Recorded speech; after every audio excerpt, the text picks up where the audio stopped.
Okay, this is Seeking Sister Wife, Season 4, Episode 10. So many things... Oh, sorry. So many things can go wrong. Well, tighten up your belt, because what an exciting ride it was. I have virtually no notes.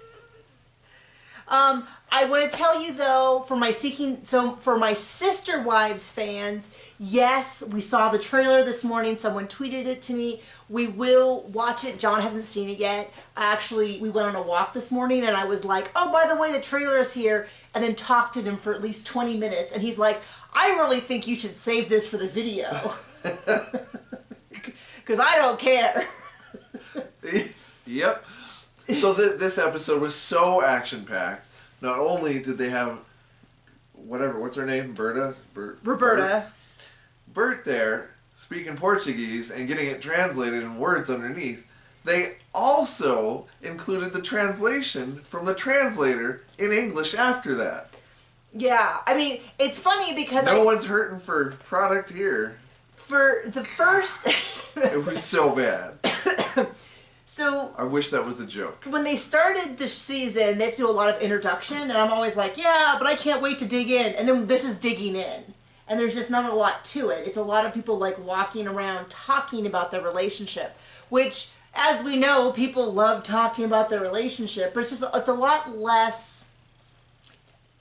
It's more people talking about the amount of talking they do about the relationship versus just they something. Should really have a resident expert. Robin. Oh gosh, yeah. Can you imagine if Robin was in a show? She could tell us how all this polygamy goes. So we see we're going to start with the Davises because they're the ones who I have zero. I have a single word is my entire note. Girl is my entire note for them. So that's the one. Oh, because they're having a baby. Because they're having a baby. So it was kind of weird because the way they explained it is the producers were like, I heard a rumor, and they're like, yeah, it's not actually a rumor. Jennifer's pregnant. It's a girl. And they're like, oh, we took a couple pregnancy tests, and it's a girl. And my first thought is, you don't know if it's a girl or not. Normally you learn about it at the 20 weeks anatomy scan that they do. That's normally when you learn. If you are a geriatric mother, which is I think over 35, you can get a blood test earlier where they can tell if it's a girl or boy because some of the baby's blood is in your system. And so if you're a woman who normally has XY chromosomes, who has blood cells that are not, then you know that it's a boy. And if it doesn't, they normally don't just offer that. Welcome to our class. Yes. I am not a OBGYN. Clearly, I would have mentioned that a million times over if I was, or a nurse or anything. This is just what I vaguely remember from when I was a geriatric mother. And that's what I vaguely remember. So it was weird that they're like, oh yeah, we took a couple of pregnancy tests. We know it's a girl. And it's like, well, you wouldn't learn that from a pregnancy test. So I kind of feel like there was more than just a couple of pregnancy tests. They had to have gone to an OBGYN, had the pregnancy confirmed, have an ultrasound and a blood test. But it's kind of like they're trying to cram all this boring crap into an hour show. I mean, they could have made the show a little bit more interesting if they had started with like 2 episodes ago. Or more interesting people.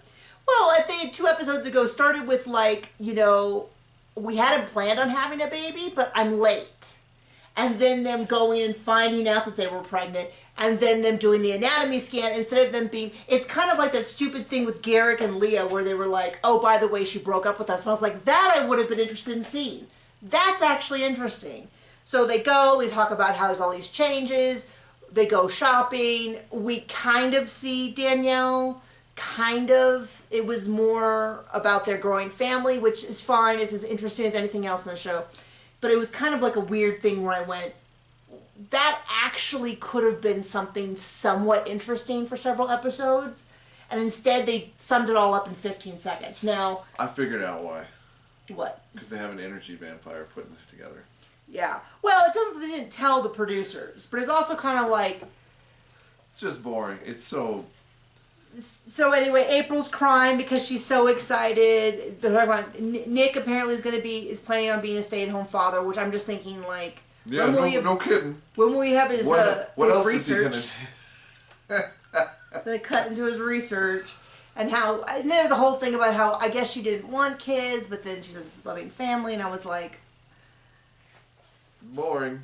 That's them. So I have one single line, girl. I really need people to step it up. Marcus and Janae was at the very end. I cannot get over... Janae seems like a beautiful woman. All I have to think is there are no men in Atlanta. There's no men in Atlanta because she's meeting with the existing two, and she's like, yeah, I kind of got swindled into coming down here. And I thought, it has to be the TV show where she's like, well, I'm already down here. You know, did she know? This is the thing is, she knew she was going to be on camera because she had to sign all these waivers and there's clearly cameras everywhere. Did they tell her the name of the show? Was she like, Seeking Sister Wife? I wonder what this show could be about. I don't know what possible, you know, so there is a chance that this is all just acting. She knew what she was coming down for. Yeah, I'd only give it about a 98% chance. That's the case. Because the other thing is, what would you do if you went on a date and you showed up and the guy that you, like, you know, your old high school boyfriend reaches out to you and says, hey, you know, would you like to come hang out? And you were like, gosh, you know, it didn't work out because we were 16 at the time or whatever, but, you know, I did have a nice time. I'd like to see him again. And then you showed up and he's like, by the way, I got 2 wives. Wouldn't you be like, well, it was nice seeing you. I should be heading out now. Right? Right. Only if you're a normal person with healthy standards. So she shows up. She goes. So now they're doing this whole thing where she's going to go talk to the wives. I don't even know why they're doing this when one of the wives has already clearly said, I'm not interested in this. I don't want any more women. But they're doing it anyway. We're supposed to somehow... Because they don't get a say. The whole thing is just like... I've watched reality TV for decades at this point. I watched Real World when it first started. I've watched... That way you're so well-rounded as a person. I've watched... Project Runway was my first big obsession, and it's been around like 20 years at this point.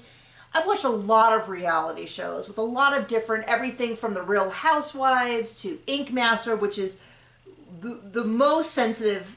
I would say of the people who are the most reactionary, it would be Ink Master. They're always ready to throw down. No, let's go with sensitive. For any perceived insult, which is, by the way, speaking of Ink Master, to tell kind of a funny story, which is one of my most popular videos on my entire channel, is a like 10-year-old episode of Ink Masters, because when it got moved to streaming, one of the episodes on the season is missing.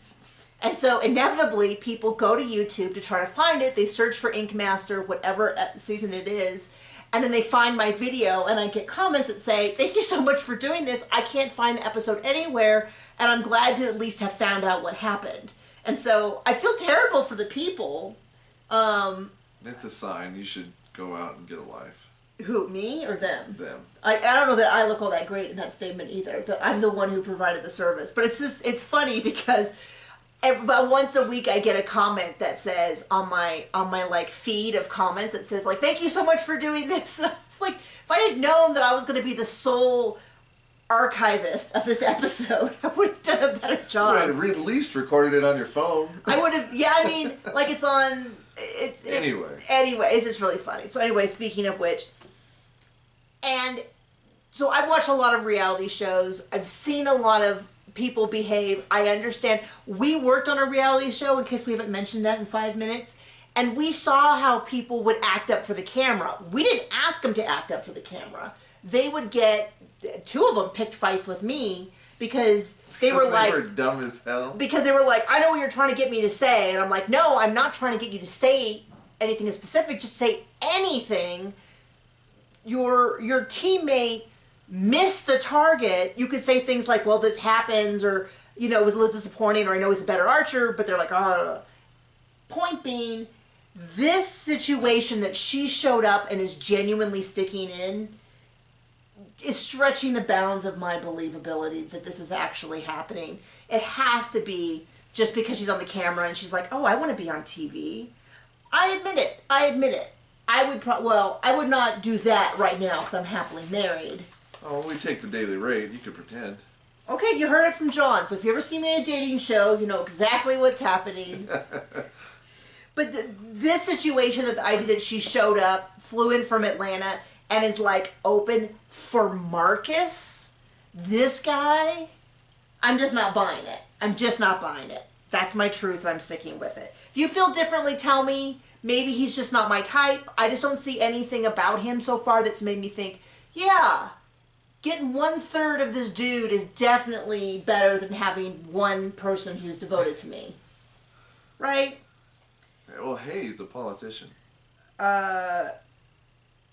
So, Foley's, which is Steve, April, and Brenda. April and Brenda are making a meal. April is the worst actress on earth. She is definitely pretending. Yeah, she's like, yeah, you know, I could definitely have a friendship with Brenda if I lost Steve. I'm not buying that. Like, she just wants the daily rate. Well, or his penis, whatever.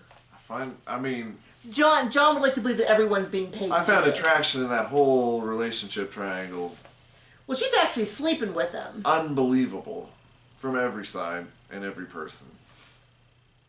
I mean, he's not a bad-looking dude. He looks...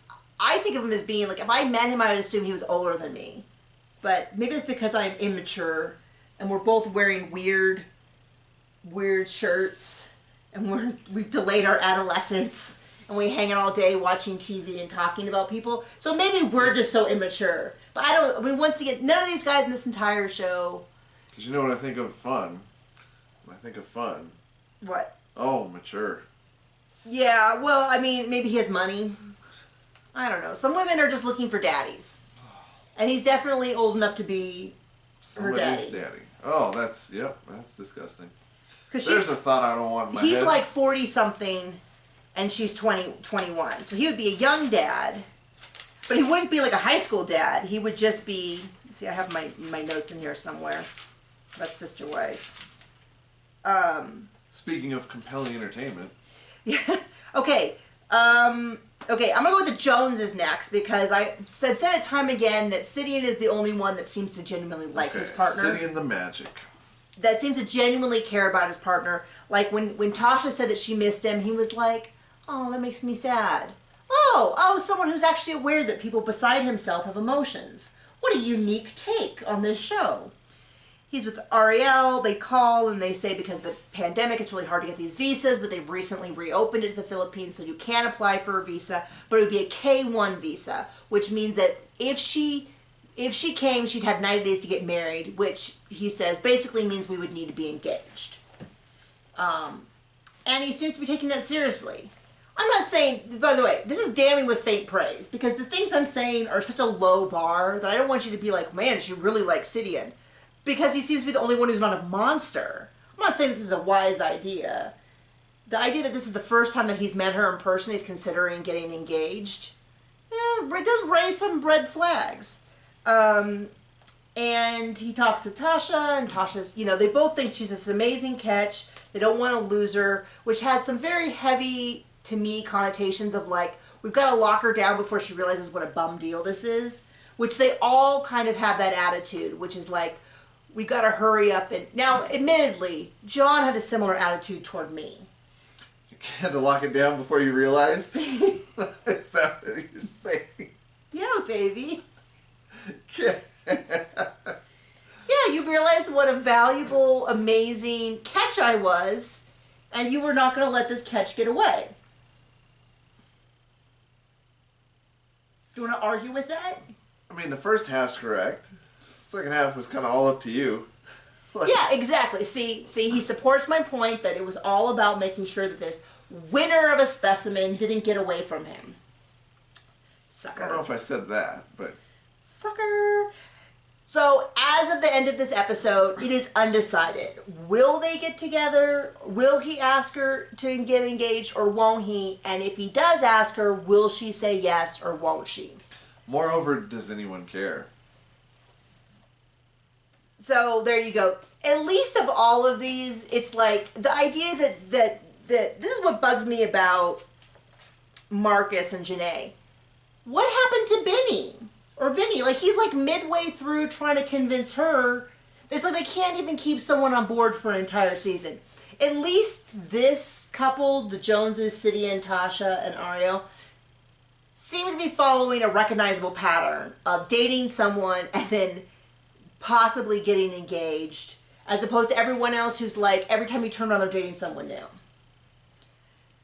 Speaking of hot messes, this is the one that when I went on Twitter, so I usually go on Twitter about Monday afternoon, which is where the Discovery Plus starts to drop in different places, and just see what people are talking about. I'm just curious. I like to know.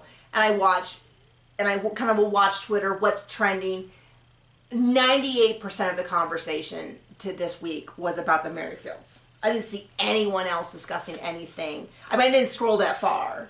So if you tweeted about it, I missed it. But this is what they were, because people are obsessed with how weird Garrick is. Now, what is the observation you made this week?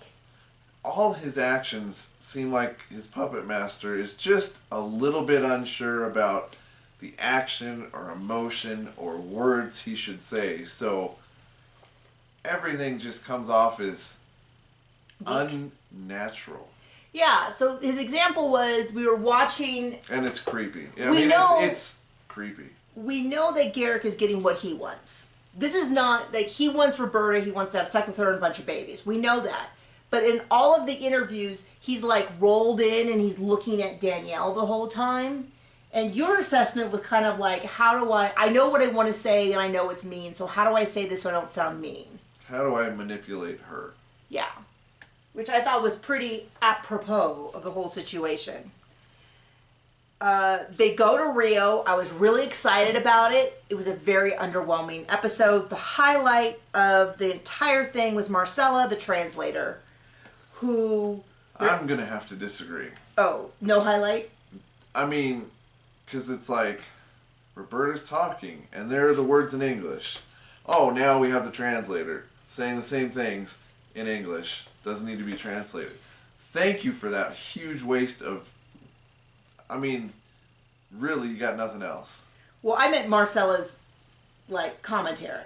Oh, she was a normal human who was like, you guys are freaking weirdos? Yeah, that part. Yeah, that was entertaining. So they've been dating Roberta for 3 years, and in that 3 years, neither one of them has a firm enough grasp on their language. They think Roberta's going to come... 3 years. Yeah, that's what someone said. And nobody can speak anything. Right. She can speak a little English, although I really do believe that a lot of times she does not speak English because she's trying to make it more difficult, like to squirm out of the question. When they were like, aren't you excited to come? We're excited to get your plane tickets. And then she says in Portuguese, it's going to be a really difficult time. I can't wait for you to meet my mom, which is not answering the question.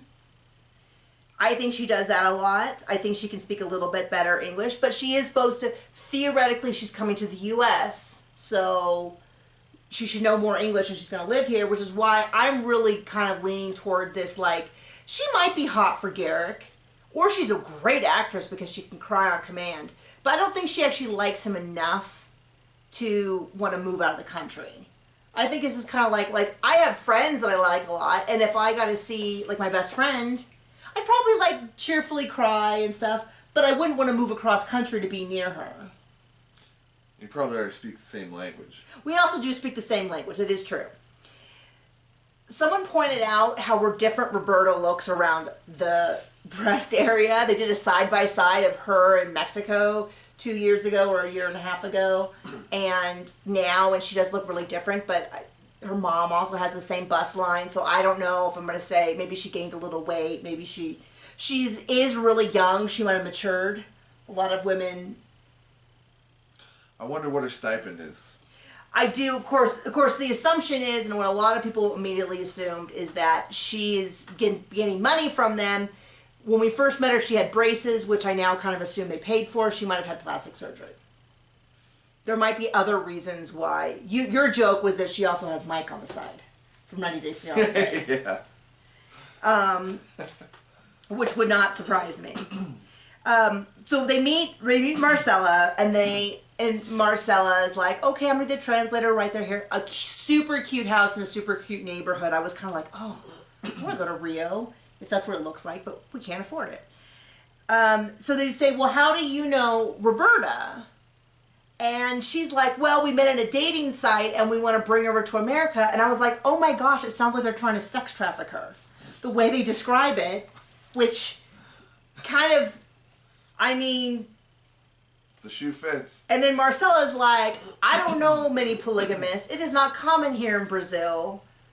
I don't like it. And I thought, hold up, wait up. I just need to say, in America's defense, it is not super common here either. Like, unless you're in Memphis. I understand. Certain people groups of Utah. It's not super common. Like, I know of people who are polyamorous because in the writing community, you get a lot of people with alternative lifestyles of any kind tend to be writers. And so I've run into people, but I personally don't know anyone who's polygamous. Like if I wanted to call and talk to someone who's a polygamist, I'd have to like ask a friend of a friend of a friend to meet someone. So I just want to say, I understand why, here's a TV show, they're polygamists, they're asking her opinion, and she's going to say, it's not that common here. But I just need to say, it's not that common here either. It is an alternative lifestyle everywhere. I mean, there are places where it is more normal, but there's a lot of places where it is less normal. Like Utah might be slightly more normal. When we were in... certain places of it. When we were in... we went to Salt Lake City for an archery tournament. There's an archery range and an archery center, training center. Very excellent one. Very close to the Salt Lake airport. And so probably within 5 minutes of it. So we stayed at a sort of like a airport, like Ramada kind of place. Because it was the closest to the archery center because I was doing a competition there. And when we got up, do you know what I'm going to say? I kind of remember.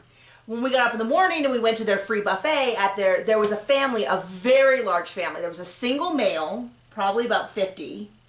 And there were dozens of kids and women of various ages between women maybe my age, but like straight down in the sense that I couldn't quite tell who might be a child and who might be a wife. But it looked pretty obvious to me that there was more women than there were men because there was one man, even if there was a couple older boys. Do you remember that at all? Yeah. And kind of like, not trying to be rude, and we didn't stare or anything, but it was a little bit like... get your family out of the buffet line. Well, a little of that, because there was a lot of kids, and they were everywhere. It's a very small... If you've been to one of these Ramada Inns, it's very small. And, there's like a muffin station, and you want to have pancakes, there's like one pancake maker. And suddenly 12 people come in, and they all want 4 pancakes. It's like, well, I'll schedule in my pancakes for noon, please. But we did try it. So anyway, I guess I'm just wasting time at this point. So they go, it's very clear he's there to bang. He's like, oh, so we have 2 bedrooms, so Danielle can have her own bedroom. Notice there's not even a hint of like, we're going to swap rooms. It's just like... well, she should be thankful she's not sleeping on the couch. Which is what she said. Hey. If you're a doormat, get stepped on. So they're like, well, this is where I'm like, okay, Roberta may like Garrick, but I don't think she likes him, to use teenage word, as much as they're pretending like she does, because she's not there yet. And then she eventually shows up, and the thing about babies comes up, and she's like, they have a tearful hug with a translator by the door, kind of like this. Like, oh. And then they sit down to eat, to talk, and she's like, well, God didn't bring us a baby last time, so I don't think he wants us to have a baby, so we should wait till America. Which I don't think is going to happen. I would like to know the Vegas odds on her actually getting on the plane. I kind of feel like I haven't heard anything in any comments, and I do keep an eye on the comments, that she does end up in America. So my guess is that if she was in America, we would have already heard that. It would have been like when Christine left Cody and we all heard about it before the season aired, and we were just waiting for it to happen. But I could be wrong on that. She might show up at all. But I'm getting some heavy duty, like, pump the brake vibes. Like, well, my mom's kind of sick, and I'm really busy, and there's a pandemic, and no, I actually don't think we should have a baby. Somebody said maybe she already had a baby, which would have been, like, mind-blowing if she had a baby and was now trying to hide it. I don't know. I think she probably would use the chance to get more money. I don't know. And that's kind of it. So they're going to talk to Mama next week. I already read ahead It sounds like they actually do buy her a plane ticket, but we don't know if she actually gets on it. We know there's at least 12 episodes. I assume there'll at least be a reunion show. So I'm guessing this could be a pretty long season and probably won't even end until after Sister Wife starts. So that'll be a busy time for us. So, I don't know. Tell us, do you think Roberta's going to actually get on a plane? Do you think Janae is a paid actor? This is my thing, and I could be wrong. I think any of the people who are sleeping together, I don't feel like is an actor. But then that might just be my views on what I would be willing to do for an acting career. Well, also, you're not a hoe. We'll see. Okay. We'll see. We'll see.